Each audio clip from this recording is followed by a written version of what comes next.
Très actif sur le marché des transferts. Le tout-puissant Gleyber Mazembe sera sans doute attendu au tournant alors qu'il sera engagé sur plusieurs fronts. Il y a l'African League, donc la Ligue africaine de football, l'ex-Super League, il y a la Ligue des champions de la CAF, la Ligue nationale de football. Ce mercato galactique annonce-t-il donc un retour au premier plan du tout-puissant Gleyber Mazembe. On va faire une analyse sur ce mercato, sur sa pré-saison. Un grand mercato, mais pour quelle finalité? Et quelles doivent être les attentes réfléchies et donc des fans pour ce club? Golden Kalala, avec vous, donc on va répondre à toutes ces questions. Déjà d'une manière générale, comment vous jugez ou vous évaluez jusqu'ici, puisqu'on sait qu'il y aurait peut-être d'autres départs ou des arrivées au sein de l'effectif des Corbeaux. Jusqu'ici, comment vous évaluez d'une manière générale le mercato, surtout pour les nouvelles recrues des Corbeaux? Bon, le mercato des Corbeaux pour cette saison, je ne vois pas quelque chose d'assez extraordinaire. Okay. Parce que Mazembe est exactement dans la logique habituelle d'habituer ou bien cette logique habituelle qui ramène chaque fois en début de saison ou bien en période de pré-saison de pouvoir recruter des joueurs à plusieurs postes. Mais je me dis qu'il y a quelque chose qui sort de l'ordinaire, c'est que pour cette saison, d'après les échos que nous avons, c'est que Mazembe a fait un recrutement ciblé. Okay. Ça veut dire pour cette fois, on n'y est pas allé de manière aléatoire comme cela l'a été la saison dernière ou la saison antérieure ou carrément sur les 7 dernières saisons que Mazembe a traversées. Donc pour cette fois, Mazembe a voulu considérer le retour de Lamine Ndiaye comme celui d'un médecin qui vient poser un diagnostic assez sévère et objectif pour y apporter une thérapeutique adéquate. Donc, je crois qu'il y a de quoi espérer pour le fan de Mazembe. Avec ce que j'ai vu, ce que je suis en train de suivre depuis les débuts de ces mercato, je suis en train de voir certains joueurs qui ont été recrutés à certains postes qui sont en train de bien se comporter. Okay. Mais attention, ça a été la même mayonnaise, la même sauce qui a été produite dans les années précédentes avec les autres staffs techniques, avec les autres coachs. Okay. Mais pour cette fois, il y a quelqu'un, comme je dis, un médecin qui est là, qui a ciblé ces joueurs et qui sait ce qu'il doit en faire exactement. Alors, vous avez parlé de ces dernières saisons. Je rappelle que les dernières sacres en Ligue des champions du TP, c'est en 2015, Coupe de la Confédération en 2017. C'est quoi la particularité? Vous parlez d'un mercato ciblé, mais en termes des noms qui arrivent, est-ce qu'il y a au moins une différence sur la valence des joueurs? On sent que ceux qui viennent aujourd'hui ont quand même des noms à faire valoir. Vous allez remarquer que dans le recrutement de Mazembe, depuis une décennie, quand Mazembe prend des joueurs, il ne prenait pas de grands noms. Okay. Mazembe prenait des joueurs qui lui faisaient le plus mal. Je vous donne un exemple parmi tant d'autres. L'exemple de Given Singuluma, qui a joué avec la Zambie au Cham. Et cette prestation de la première édition du Cham avait tiqué dans les yeux des recruteurs de tout-puissant Mazembe qui l'ont fait venir. Okay. Vous allez prendre sur cette même ligne Renford Karaba, qui est venu dans cette même optique. Vous prenez tous les joueurs qui ont été recrutés presque au même moment, je crois vers les années 2011-2012. Vous prenez Solomon Asante, Gladson Awako, vous prenez Richard Kissi Boateng, vous prenez Kofi Kwame, vous prenez le Fripong et les Roger Claver à Salé, qui étaient au COS Sport, qui n'étaient pas des joueurs extraordinaires, mais qui ont posé des problèmes à Mazembe cette saison-là et Mazembe les a voulu. Je me rappelle à l'époque, peut-être les gens ne savent pas l'histoire de Roger Claver à Salé. Vous savez qui l'amène à Mazembe? C'était feu président Kamwanya de très bonne mémoire. C'est lui qui a négocié le transfert de Roger Claver à Salé parce qu'il l'a vu dans un match que Mazembe a joué contre COS Sport. Et il s'est dit non, en tout cas, ces joueurs, c'est un mot, il peut venir. Et quand on contacte son manager, tout a été bien préparé pour qu'il vienne. À l'époque, là, qui connaissait Roger Claver à Salé? Personne. Et c'est chez Mazembe qu'il est venu prouver qu'il était bon il s'est bien intégré et il a fait de bons résultats avec Mazembe. Donc, c'est la même logique. Donc, les joueurs qui tiquent dans les yeux, qui piquent dans la cervelle, dans les cervelles des recruteurs et des pointeurs de Mazembe, ce sont des joueurs qui apparaissent ordinaires, mais qui deviennent par après extraordinaires chez Mazembe. Et je crois que pour cette saison, ils sont sur la même ligne. Mais la différence, comme je dis, c'est qu'il y a maintenant un médecin qui sait la thérapeutique qu'il doit mettre en place pour guérir cette cellule cancérigène qui gangrène Mazembe. Alors, et cette cellule cancérigène, celle qui a fait à ce que Mazembe la saison passée soit déculottée, soit une équipe sur la rue, une équipe qui a perdu tous les repères et qui a même battu son propre record parce que Mazembe, les résultats qu'il a engrangés la saison passée sont des résultats inédits. Ça ne s'est jamais passé au cours de ces 20 dernières années. Alors, vous parlez donc d'un médecin qui est venu. Donc, la différence qu'aujourd'hui, on a la Mindiaye par rapport aux autres années. Je peux rappeler rapidement les noms déjà enregistrés pour ce mercato du TP Englebert Mazembe. Vous avez les gardiens sénégalais, Aliou Badara Fati. Vous avez des joueurs comme Jean-Barthélemy Diouf, Boubacar Enankoy, Cheikh Fofana, Ibrahim Keïta, Rabin Ataya, le Libanais, Madon Zone, Badamassi et les Congolais donc, qui est venu du Blessing, Josué Mwangingi. Avant d'y entrer d'abord, est-ce que c'est stratégique d'avoir un mercato ciblé vers l'Afrique de l'Ouest? Est-ce qu'il y a une stratégie en place ou c'est aléatoire? Au fait, ça c'est mon analyse. Hein. Ouais, justement. C'est mon analyse. Je ne suis pas dans les secrets des dieux pour savoir ce qui se trame dans la tête du président Moïse Katumbi. Mais moi, je me dis que cette saison, Mazembe va changer de fusil d'épaule. Okay. La saison passée, les problèmes qui ont gangréné le tout-puissant Mazembe, c'est notamment la forte présence des joueurs congolais, entre guillemets, des joueurs quinois. Sans pouvoir me prêter des intentions d'être sectaire ou tribaliste, non, pas du tout. Mais cette avalanche de joueurs quinois a apporté beaucoup de problèmes chez Mazembe.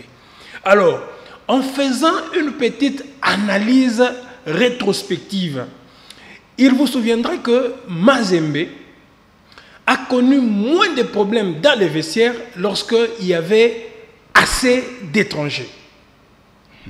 Après l'épopée 2009, tous les joueurs qui sont venus de l'extérieur venaient avec un autre esprit qui n'était pas un esprit congolo-congolais.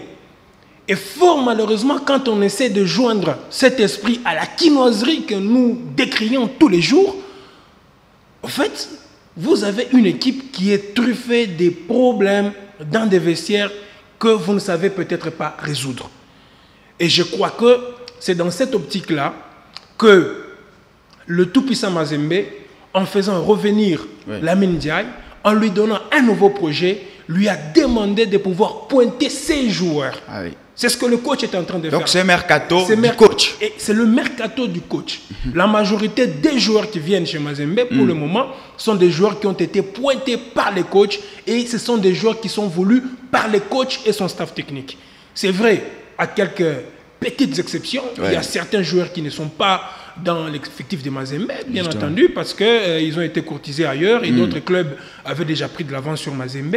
Mais la majorité des joueurs qui sont là parce que la mine les veut. Alors, c'est quoi qu'il faudrait dire en liminaire?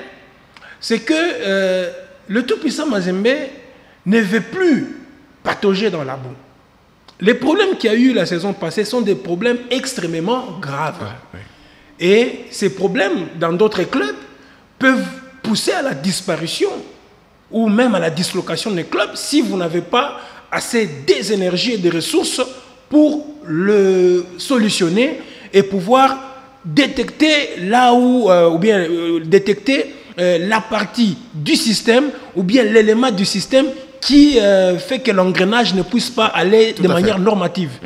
Donc, je crois que c'est dans cette optique-là, c'est un mercato ciblé et il répond énormément aux exigences du staff technique actuel et de son patron qui est le coach Lamine Ndiaye. Alors, avec justement un œil analytique, je rappelle qu'ici, il y a quand même des internationaux sur la liste des joueurs qui sont venus, surtout des Sénégalais qui ont notamment remporté les derniers CHAN en Algérie. Parce que vous parlez des Sénégalais, vous venez de me tirer le verre du nez.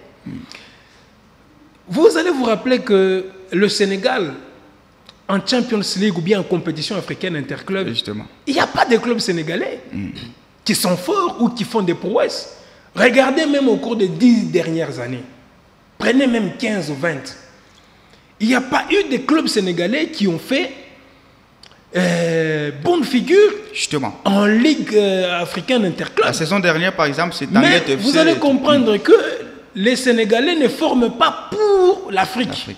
Les Sénégalais forment pour l'Europe.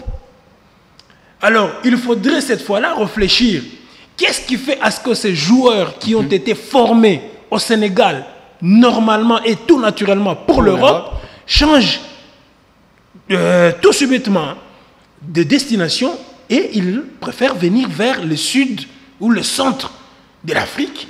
Spécialement exactement parce qu'il y a un projet et c'est ce projet-là qui attire ces joueurs-là. Considérer le TP Mazembe comme un tremplin pour pouvoir se propulser vers des objectifs meilleurs. Et Lamine Ndiaye est un formateur, il ne faut pas oublier. Lamine Ndiaye, c'est quelqu'un qui façonne, c'est un coach qui connaît tenir des discours devant les joueurs. Et quand il séduit ces jeunes joueurs à venir chez Mazembe et que ces joueurs acceptent de ne pas aller en Europe et de venir à Mazembe, ça veut dire qu'il y a quelque chose dans les discours qui le ramène vers Mazembe et tout ça se trouve dans le projet. Dans le projet donc, du TP Englebert Mazembe. Et cette saison, ça sera lequel? Par rapport à ce qu'on voit, les arrivées qui arrivent, quels doivent être, selon vous, Golden Kalala, les objectifs rationnels du TP Englebert Mazembe? On sait que quand on parle TP, il y a un objectif naturel, c'est aller jusqu'au bout.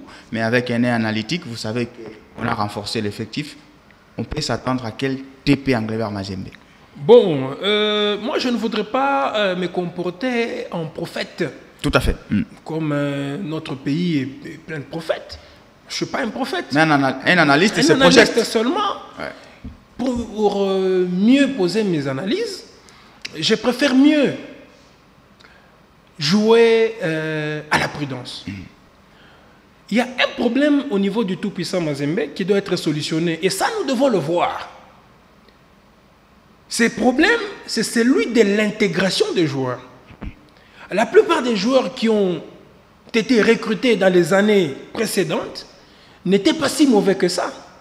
Je prends un joueur, Franck c'est Youzou, hein, Youzou ou Youyou, l'Ivoirien.